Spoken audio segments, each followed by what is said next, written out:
quem foi diretamente, né, o documento da Fiducia Supplicans para a Igreja da Alemanha. Falando sério? Ih, rapaz. Putz, cara. No vídeo de hoje, nós saberemos de forma mais clara para quem foi direcionado o documento Fiducia Supplicans, né? Nas palavras do próprio Cardeal Fernandes, elaborou todo o documento e foi assinado pelo Papa Francisco. O documento que foi polêmico no final do ano, né? Que gerou várias opiniões, né? Contrárias ao que o próprio documento estava falando. Então é sobre isso que nós vamos falar hoje. Mas antes, não esquece de deixar o seu joinha aqui, se inscrever no canal e ativar o sininho. E principalmente sobre este assunto, se você quer comentar, pode, fique à vontade. Mas faça isso com educação, amor, respeito, misericórdia, compaixão com o próximo.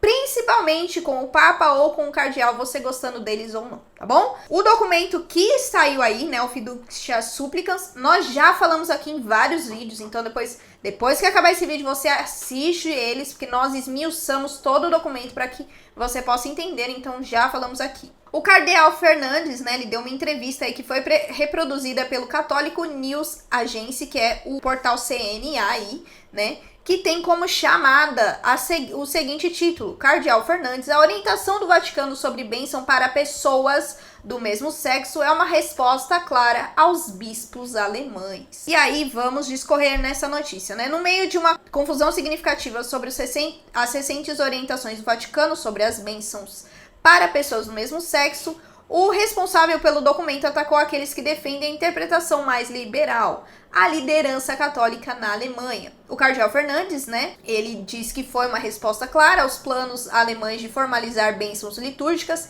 para casais no mesmo sexo, né, um movimento que é explicitamente proibido pela orientação do próprio documento da Fiducia Supplicans, né? Então abre aspas aí para o Cardeal Fernandes. Não é a resposta que as pessoas de 2 ou 3 países gostariam de ter, né? Isso daí ele falou numa entrevista no dia 3 de janeiro ao jornal católico alemão Die Tagespost.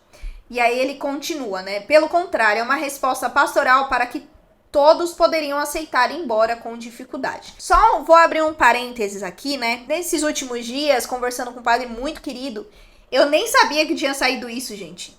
Ele falou a mesma coisa, né, em orientação a mim e outras pessoas. O padre até afirmou de que o documento não foi isso que as pessoas falaram, né, nos meios seculares, nos canais de notícias, como eu falei em outros vídeos aqui. E aí ele falou exatamente isso, que o documento foi uma resposta ao que os bispos da Alemanha fazem há muitos anos. Há muitos anos os bispos alemães, eles estão formalizando casamentos de pessoas do mesmo sexo. Então as pessoas vão até a igreja, eles se paramentam, é como se fosse um casamento mesmo na Alemanha. Isso totalmente ao contrário, né? Então por isso que o Papa Francisco pediu para que eles fizessem todo o caminho sinodal, para que eles voltassem. O Papa Francisco já falou isso, já reiterou muitas coisas que ele diz sobre doutrina, sobre dogma para a Alemanha, mas eles são muito, como o padre disse, muito rebeldes. E o que o padre disse e afirmou foi exatamente isso, que o cardeal, né,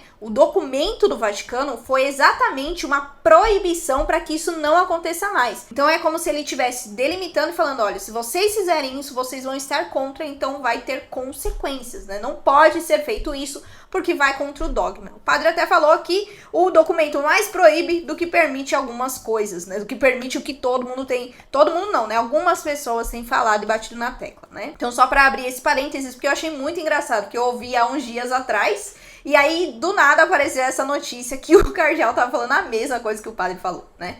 Então, a orientação do Vaticano propõe a possibilidade de bênçãos espontâneas para casais do mesmo sexo e aqueles com relações irregulares, mas, abre aspas, sem validar oficialmente o seu estatuto ou alterar de qualquer forma o ensinamento perene da igreja sobre o casamento. E aí, para evitar a confusão, o Fiducia Supplicans proíbe a promoção de bênçãos formalizadas, que é o que acontecia e às vezes acontece ainda na Alemanha, né?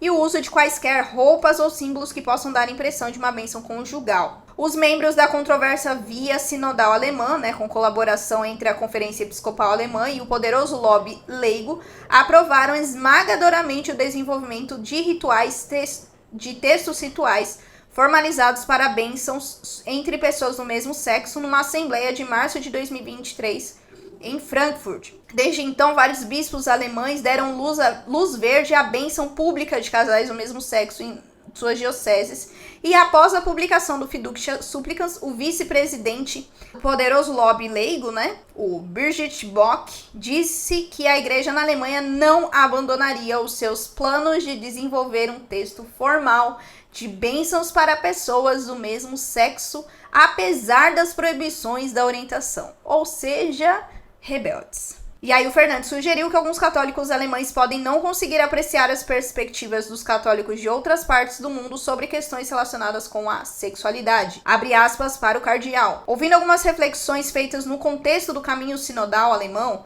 às vezes parece que uma parte do mundo se sente particularmente iluminada para compreender o que os outros pobres miseráveis são incapazes de compreender porque são fechados ou medievais. Então isto a parte iluminada acredita ingenuamente que graças a isso toda a Igreja Universal é reformada e libertada dos velhos esquemas. Da mesma forma, o chefe da DDF sugeriu que alguns líderes católicos alemães não apreciam o esforço do Papa Francisco para manter a unidade da Igreja, né? E aí o cardeal complementa. Alguns bispos alemães parecem não compreender que um Papa liberal ou esclarecido não poderia garantir esta comunhão entre alemães, africanos, asiáticos, latinos-americanos, russos e assim por diante. Um Papa pastoral, por outro lado, é capaz de fazer isso, porque preserva o ensinamento da Igreja, ao mesmo tempo que lhe permite entrar em diálogo com a vida concreta, muitas vezes tão ferida dos fiéis, né? E aí ele também desafiou diretamente a base do caminho sinodal, o cardeal Fernandes, para tentar mudar radicalmente o ensino e a prática da Igreja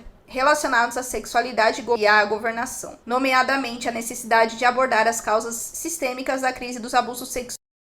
Abre aspas. Acreditar que numa parte do mundo a crise causada pelo abuso sexual pode ser resolvida por decisões contrárias ao ensinamento da Igreja Universal não é, na minha opinião, sequer razoavelmente justificado. Algumas comunidades cristãs não católicas, com diferentes entendimentos sobre sexualidade e autoridade, também são atormentadas por problemas relacionados ao abuso sexual. E aí a notícia continua, né, falando que a publicação do documento foi marcada por uma confusão generalizada, interpretações contraditórias com bispos em países da África e da Europa do Leste, que proibiram as bênçãos propostas nas suas jurisdições. Lembrando que tudo isso é permitido pelo documento, né, você pode liberar para que seja feita a bênção para as pessoas, né, ou não, depende do discernimento pastoral, né? Essa entrevista, né, esse artigo diz que a entrevista de quarta-feira, né, que foi essa que o Dom Fernandes deu ao Jornal Católico Alemão, não foi a primeira vez, né, que abordou o impacto do que o Fiducia Supplicans causou aí, né, incluindo o significado para a Igreja Católica na Alemanha, né. O cardeal, ele deu uma entrevista no dia 23 de dezembro para o site The Pillar,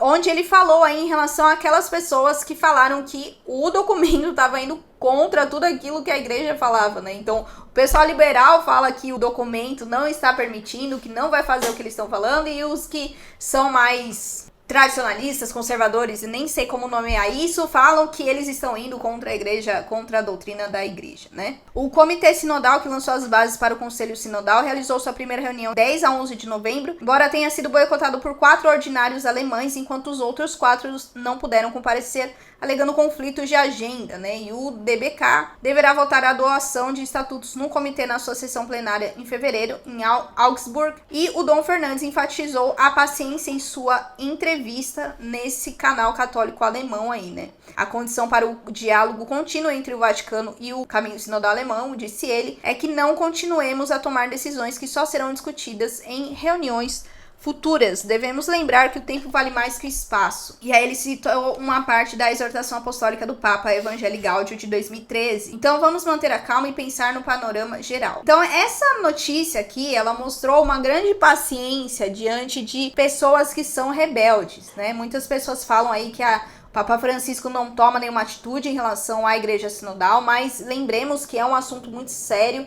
seria uma ruptura muito grande na Igreja Católica, então todo cuidado é pouco diante da divisão que o inimigo tenta na igreja. Eu vou deixar também o link aqui da notícia do The Pillar, que eu já comentei aqui na comunidade uma vez, e que eu achei incrível as respostas do Dom Fernandes, porque ele enfatizou o que a Fiducia Supplicans falou, inclusive o canal Reason Theology também abordou sobre isso, fez ponto a ponto. Eu vou deixar os links aqui para que você possa acompanhar encaminhar, porque não vai dar tempo de eu ler tudo, que são 2 notícias bem longas, tá bom? Mas vale a pena a leitura, qualquer coisa coloca aí Google Tradutor que ele traduz, tá bom? Então, em relação a isso, respondendo a pergunta deste vídeo de hoje, para quem foi diretamente, né, o documento da Fiducia Supplicans? Para a Igreja da Alemanha. Já tinha visto um vídeo sobre isso, né, de uma menina falando, eu não lembro o nome dela aqui, falando de uma forma muito sábia sobre a Igreja da Alemanha.